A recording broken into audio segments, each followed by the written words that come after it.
멈춰버린 시간 다시 흐르기까지. 그날은 여느 때와 다를 바 없는 평범한 가을의 끝자락이었다. 쌀쌀한 바람이 불어왔지만 시집간 딸아이의 집으로 향하는 내 마음은 훈훈했다. 손녀딸의 생일이어서 온 가족이 모이기로 한 날이었다.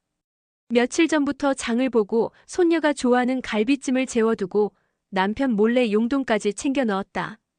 딸의 행복은 곧 나의 행복이었기에 그 길은 늘 설렘으로 가득했다.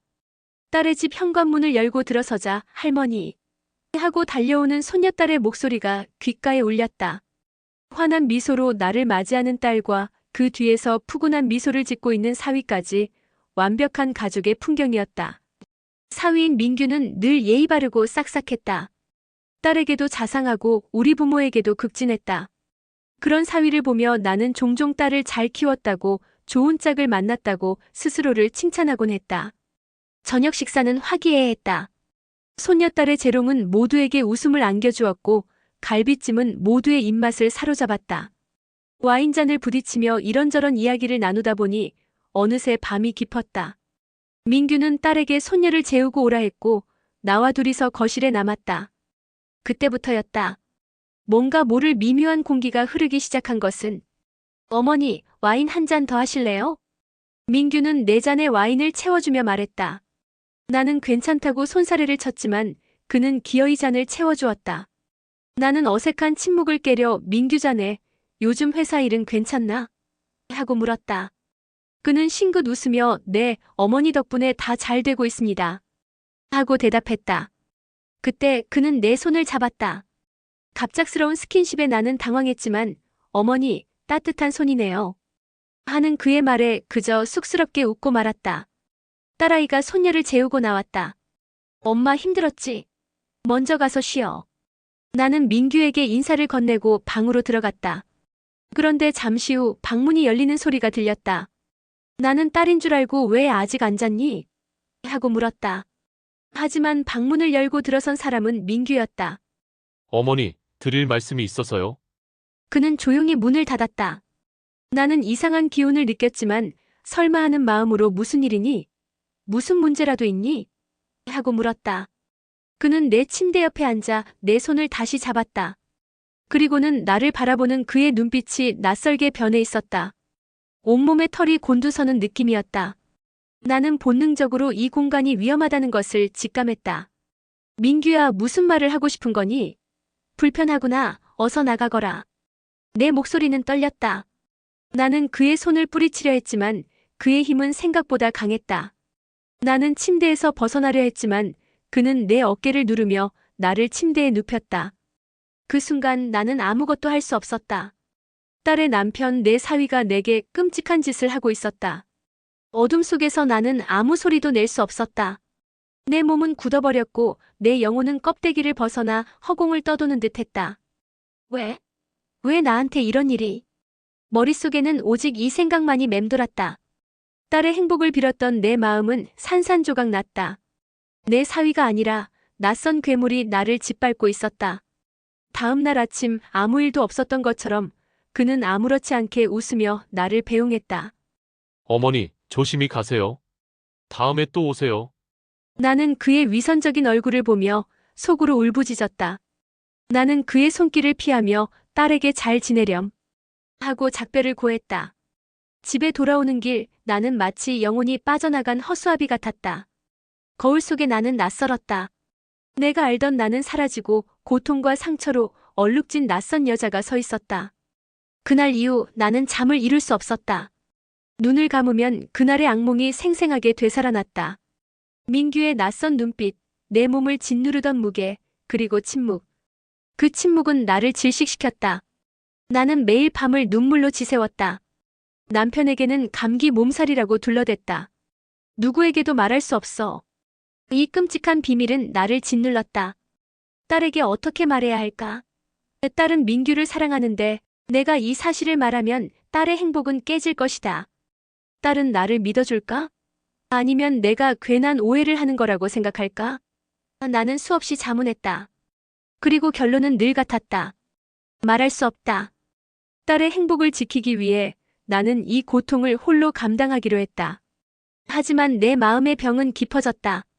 음식을 먹어도 모래를 씹는 듯했고 사람들과의 대화는 공허하게 느껴졌다. 웃음은 사라졌고 나는 점점 더 깊은 우울의 늪으로 빠져들었다. 남편은 여보, 왜 그래? 어디 아픈 거야? 하고 걱정했지만 나는 그저 괜찮아, 걱정 마. 하고 말할 뿐이었다. 어느 날 딸이 전화를 걸어왔다. 엄마, 왜 이렇게 힘이 없어요? 혹시 아파? 민규가 엄마 보고 싶대. 딸의 목소리에 나는 차마 대답할 수 없었다. 민규가 보고 싶다고. 그 이름만 들어도 온몸의 세포가 비명을 질렀다. 나는 결국 전화를 끊었다. 딸은 걱정스러운 목소리로 다시 전화를 걸어왔다. 나는 그 전화를 받지 않았다. 나는 점점 더 세상으로부터 나를 고립시켰다. 친구들의 모임도 동네 사람들과의 대화도 피했다. 나는 내 방에 숨어 혼자만의 시간을 보냈다. 그러다 문득 내 삶이 이렇게 망가지는 것은 아니라는 생각이 들었다. 나는 이대로 무너질 수는 없었다. 하지만 어떻게 해야 할까? 나는 혼란스러웠다. 그러다 문득 딸에게 말할 수 없다는 생각 자체가 나를 억압하고 있다는 것을 깨달았다. 내가 왜 딸의 행복을 위해 내 고통을 감수해야 하지? 내 딸의 행복은 거짓된 토대 위에 쌓인 것이 아닌가? 딸이 진실을 알면 어떻게 될까? 그날 밤 나는 잠들기 전 휴대폰을 들었다. 딸에게 메시지를 보냈다. 딸아, 엄마랑 이야기 좀 할 수 있을까? 내일 시간 좀 내줄 수 있니? 다음 날 딸이 우리 집으로 왔다. 딸은 내 얼굴을 보자마자 엄마 무슨 일 있어? 얼굴이 왜 이래? 민규가 그랬어? 라고 물었다. 딸의 예리한 질문에 나는 놀랐다. 민규가 그랬어? 내가 무의식적으로 내뱉은 말이었을까? 나는 딸을 내 방으로 데리고 들어가 문을 닫았다. 그리고 조심스럽게 이야기를 시작했다. 한마디 한마디 내뱉을 때마다 내 마음속의 응어리가 조금씩 풀어지는 것을 느꼈다. 내 목소리는 떨렸지만 나는 멈추지 않고 그날의 모든 것을 이야기했다. 민규의 눈빛, 그의 행동, 그리고 내가 느꼈던 공포와 고통. 딸은 아무 말 없이 내 이야기를 들었다. 그녀의 표정은 점점 굳어졌고 눈에서는 눈물이 흘러내렸다. 내 이야기가 끝나자 딸은 무너져 내렸다. 엄마, 미안해. 내가 몰랐어. 정말 몰랐어.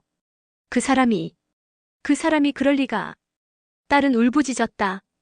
그제서야 나는 딸이 내게 해를 끼친 사람이 아니라는 것을, 오히려 나의 고통을 함께 나누고 있다는 것을 깨달았다. 엄마, 미안해. 내가 곁에 없어서. 내가 조금만 더. 딸은 자책했다. 나는 딸의 손을 잡고 말했다. 아니야, 딸아. 내 잘못이 아니야. 내가 무슨 잘못이 있겠니? 나는 딸을 안아주었다. 그리고 우리는 한참을 서로를 부둥켜 안고 울었다. 딸은 그날 밤 민규에게 전화를 걸어 당장 우리 집으로 와. 할 말이 있어. 라고 말했다. 민규는 무슨 영문인지 모르는 채 우리 집으로 왔다. 그는 내 앞에서 아무렇지 않은 척 어머니, 괜찮으세요? 어디 아프세요? 하고 물었다.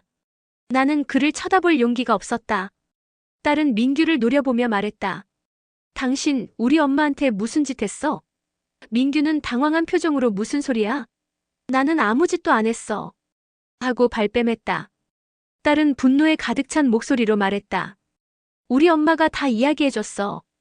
당신이 우리 엄마한테 무슨 짓 했는지. 민규는 순식간에 표정이 굳어졌다. 그는 나를 쳐다보며 어머니, 왜 이러세요? 왜 없는 얘기를 지어내세요? 하고 소리쳤다. 나는 더 이상 침묵할 수 없었다. 민규야, 제발 멈추렴. 내가 한 짓 다 알고 있어. 나는 떨리는 목소리로 말했다. 그는 끝까지 발뺌했지만 딸은 더 이상 그를 믿지 않았다. 딸은 민규에게 당장 우리 집에서 나가. 당신 같은 사람, 내 남편으로 둘 수 없어. 라고 단호하게 말했다. 민규는 당황했지만 결국 굴욕적인 표정으로 우리 집을 나섰다. 민규가 떠난 후 나는 딸과 함께 경찰서에 갔다. 나는 그날의 모든 것을 이야기했고 민규는 결국 경찰 조사를 받게 되었다.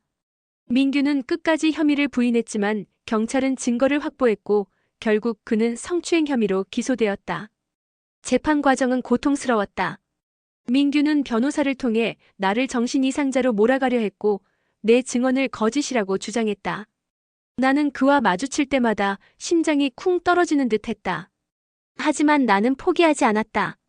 딸이 내 곁에 있었고 남편도 내 편이었다. 나는 그들을 보며 용기를 냈다. 당신이 내 딸의 행복을 짓밟았지만 나는 무너지지 않아. 나는 당신의 죄를 세상에 밝힐 거야. 나는 민규를 향해 속으로 외쳤다. 재판은 길고 지루했다. 하지만 결국 민규는 유죄 판결을 받았다. 판결이 내려지자 나는 온몸에 힘이 풀렸다. 나는 딸의 품에 안겨 한참을 울었다. 딸은 엄마 이제 괜찮아. 다 끝났어. 하고 나를 다독였다. 그 후 딸은 민규와 이혼했다. 그녀는 힘든 시간을 보냈지만 우리는 서로에게 힘이 되어 주었다. 나는 매주 딸의 집에 가서 손녀와 함께 시간을 보냈다. 우리는 다시 웃음을 되찾았고 잃어버렸던 시간을 채워나갔다. 이 이야기는 그저 한 사람의 고통스러운 경험이 아니다. 이는 침묵 속에 묻힐 뻔했던 진실이 세상 밖으로 드러나는 과정, 그리고 고통을 함께 이겨낸 가족의 이야기다. 나는 이제 더 이상 그날의 악몽에 시달리지 않는다. 나는 이제 나의 상처를 당당하게 드러내고 다른 사람들에게 희망을 전하는 사람이 되었다. 나는 이제 딸의 집에 갈 때 예전처럼 설레는 마음으로 간다. 하지만 이제는 그 설렘에 굳건한 용기가 더해져 있다. 나는 더 이상 과거의 상처에 갇혀 있지 않다. 나는 나의 삶을, 그리고 나의 가족의 삶을 다시금 아름답게 만들어갈 것이다. 그날의 아픔은 나를 멈추게 한 것이 아니라 나를 더 단단하게 만들어 주었다. 그리고 나는 이제 나의 인생의 새로운 장을 열어가고 있다.